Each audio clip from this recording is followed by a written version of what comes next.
एक जंगल में एक चिड़िया रहती थी। उसे सभी पक्षी चुनमुन नाम से बुलाते थे।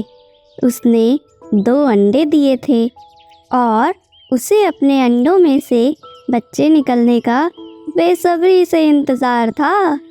चुनमुन बोली, मेरे प्यारे बच्चों, अब मुझसे सब्र नहीं हो रहा है, जल्दी से बाहर आ जाओ। तुम्हारी आवाज़ सुनने के लिए मेरे कान तरस रहे हैं। तुम माँ कहकर बोलोगे तो मेरे कानों को सुकून मिलेगा। एक कौवी चुनमुन की बात बड़े ध्यान से सुन रही थी। उसे भी अंडा देना था और वो चुनमुन के पास पहुंच गई। बहन, आप बड़ी किस्मत वाली हैं। अब जल्दी ही आपके अंडों में से प्यारे प्यारे बच्चे बाहर आएंगे। वो दोनों बाहर निकलकर आपके साथ खेलेंगे और आपका दिल बहलाएंगे। आपको जब भी बाहर जाना हो या कुछ लाना हो तो आप मुझे बताइए, मैं आपके अंडों की रक्षा करूंगी। कौवी बहन, ये तो तुमने बहुत अपनेपन से भरी बात कही है। मुझे एक अच्छा साथ और सहारा मिल गया। अब मैं तुम्हारे ऊपर विश्वास करके कहीं भी जा सकती हूँ। कुछ देर के बाद चुनमुन खाने पीने की तलाश में वहाँ से जाने के लिए तैयार हो गई। उसने कौवी को इशारा करके अपने पास बुला लिया। कौवी बोली, चुनमुन बहन, तुम निश्चिंत होकर जाओ। जंगल में घूम घूम कर खाओ और फिर आराम से आओ। मैं यहीं बैठकर तुम्हारे अंडों की रक्षा करूंगी। चुनमुन वहाँ से उड़कर जंगल की तरफ चली गई और कौवी उसके घोंसले में बैठ गई। कौवी ने अच्छा मौका देखकर वहीं पर एक अंडा दे दिया और चुनमुन चिड़िया का इंतज़ार करने लगी। कुछ देर बाद चुनमुन वहाँ आ गई और उसने कौवी को धन्यवाद दिया। जैसे ही उसने अपने घोंसले पर नज़र डाली तो वो चौंक गई। वहाँ 2 अंडों की जगह 3 अंडे दिखाई दिए। चुनमुन बोली, अरे, एक अंडा बढ़ कैसे गया? ये तो ऊपर वाले का चमत्कार है। मैंने पहले भी ऐसे चमत्कार देखे हैं। तुम्हारी किस्मत बहुत अच्छी है जो तुम्हें एक चमत्कारी बच्चा मिल गया है। दूसरे ही दिन चुनमुन के अंडे में से एक बच्चा बाहर निकला। वो काले रंग का था। चुनमुन बोली, मेरे प्यारे बच्चे, तुम्हारा इस दुनिया में स्वागत है। तुम्हारा नाम सलोना होगा। अब दूसरे बच्चे भी आने वाले हैं। इतने में दूसरे अंडे में से एक चिड़िया बाहर निकली। आओ मेरी प्यारी गुड़िया, खेलो कूदो और खूब मस्ती करो। इसके बाद फिर से एक बच्चा बाहर आया। चुनमुन अपने तीनों बच्चों को समान रूप से प्यार देने लगी। बीच बीच में आकर कौवी भी बच्चों की देखभाल करती थी। वो तीनों बच्चे अब बड़े होने लगे थे। उसमें से एक बच्चा जो कौवा था, कौवे की तरह दिखने लगा। चुनमुन उसे भी उतना ही प्यार करती थी जितना कि अपने दूसरे बच्चों से करती थी। ये सब ऊपर वाले की कृपा है। इतने प्यारे बच्चों के साथ रहने पर जो आनंद मिलता है वो स्वर्ग के सुख से भी बढ़कर है। उस सलोने की आवाज़ उसकी असली माँ कौवी के कानों में भी पहुँच जाती थी। कौवी अक्सर उड़कर उसके पास आ जाती थी। एक दिन कौवी चुनमुन के घोंसले में पहुँची और सलोने से प्यार करने लगी। ये देखकर वो गुड़िया सोचने लगी और कौवी से पूछ बैठी, चाची, एक बात बताइए कि आप सलोने से ही ज़्यादा प्यार क्यों करती हैं? कौवी इस प्रश्न का उत्तर नहीं दे पाई। इतने में चुनमुन वहाँ आ गई। चुनमुन ने कहा, कौवी बहन, मैं जानती हूँ कि सलोना आपका ही बच्चा है। आपको अपने बच्चे से बहुत प्यार है।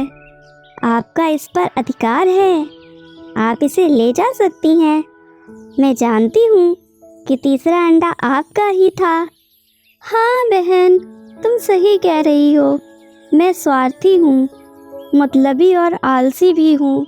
मैंने अपने लिए घोंसला ही नहीं बनाया और अपने अंडों को तुम्हारे पास रख दिया।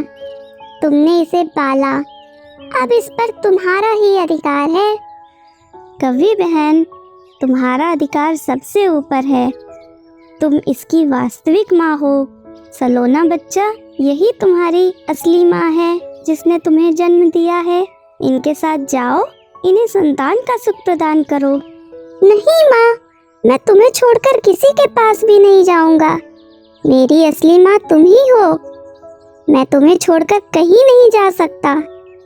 ये चाची हमारे पास घोंसला बनाकर रह सकती हैं, लेकिन मैं तुम्हारे घोंसले में ही रहूंगा। हाँ कवि बहन, यहीं पास में ही घोंसला बना लो और सभी बच्चों का ध्यान रखो। कवि ने आलस को त्याग कर अपने लिए एक अच्छा सा घोंसला बनाया। चुनमुन चिड़िया और उसके बच्चों ने भी उसकी मदद की। चुनमुन सभी बच्चों पर प्यार और ममता लुटा रही थी। कवि चुनमुन चिड़िया की ममता और उपकार को कभी नहीं भूल पाई। तो बच्चों, कैसी लगी आपको ये कहानी?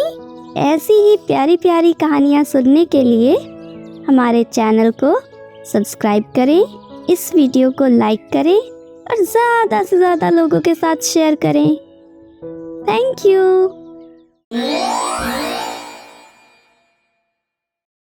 एक बार की बात है, एक छोटा सा चिड़िया का बच्चा अक्सर भगवान से मिलने की जिद किया करता था। उसे भगवान के बारे में कुछ पता नहीं था, पर मिलने की भरपूर तमन्ना थी। उसकी बस यही एक चाहत थी कि एक समय की रोटी वो भगवान के साथ बैठकर ही खाए। एक दिन उसने एक थैले में 5-6 रोटियां रखी और अपनी माँ से कहकर भगवान को ढूंढने के लिए निकल पड़ा और अपनी माँ से बोला, भगवान से मिलकर शाम को वापस आ जाएगा और माँ उसकी बिल्कुल भी फिक्र ना करे। माँ ने सोचा, बच्चे की जिद है और कहाँ तक जा पाएगा बेचारा। भूख व थकान से हार कर घर ही वापस लौट के आएगा। इधर चलते चलते वो बच्चा दूर तक निकल आया। शाम का समय हो गया था। उसने देखा एक नदी के तट पर एक बूढ़ा मोर बैठा हुआ है, जिसकी आंखों में गजब की चमक थी। प्यार था, किसी की तलाश थी और ऐसा लग रहा था जैसे वो मोर उसी के इंतजार में बैठा उसका रास्ता देख रहा है। वो मासूम बच्चा मोर के पास जाकर बैठ गया, अपने थैले में से रोटी निकाली और खाने लगा।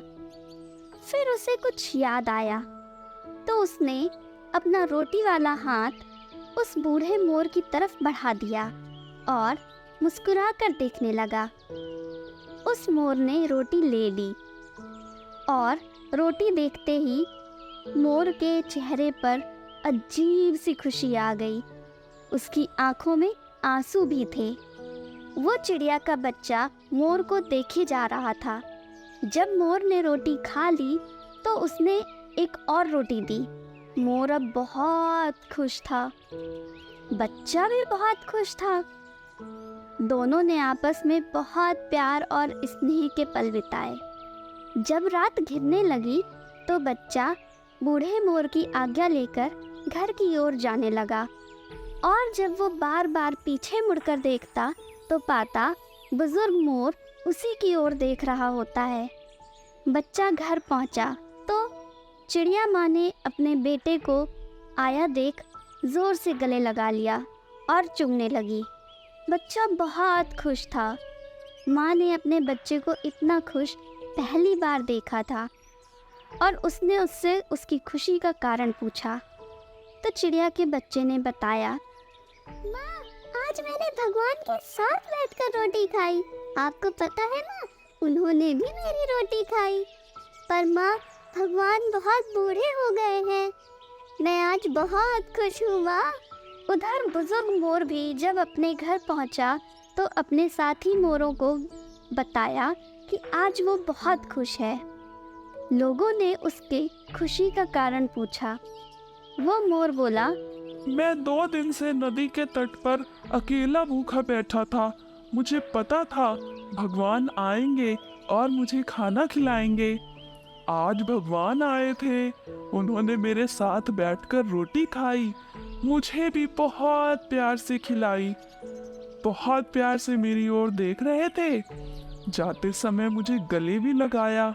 भगवान बहुत ही मासूम है, बच्चे की तरह दिखते हैं बिल्कुल। तो बच्चों, इस कहानी से आपने क्या सीखा? इस कहानी का अर्थ बहुत गहराई वाला है।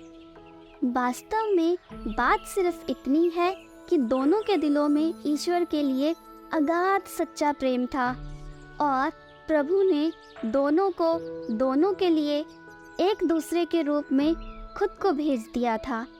जब मन में ईश्वर भक्ति हो तो हमें हर एक जीव में वही नज़र आते हैं और इस तरह से भगवान का मिलन होता है।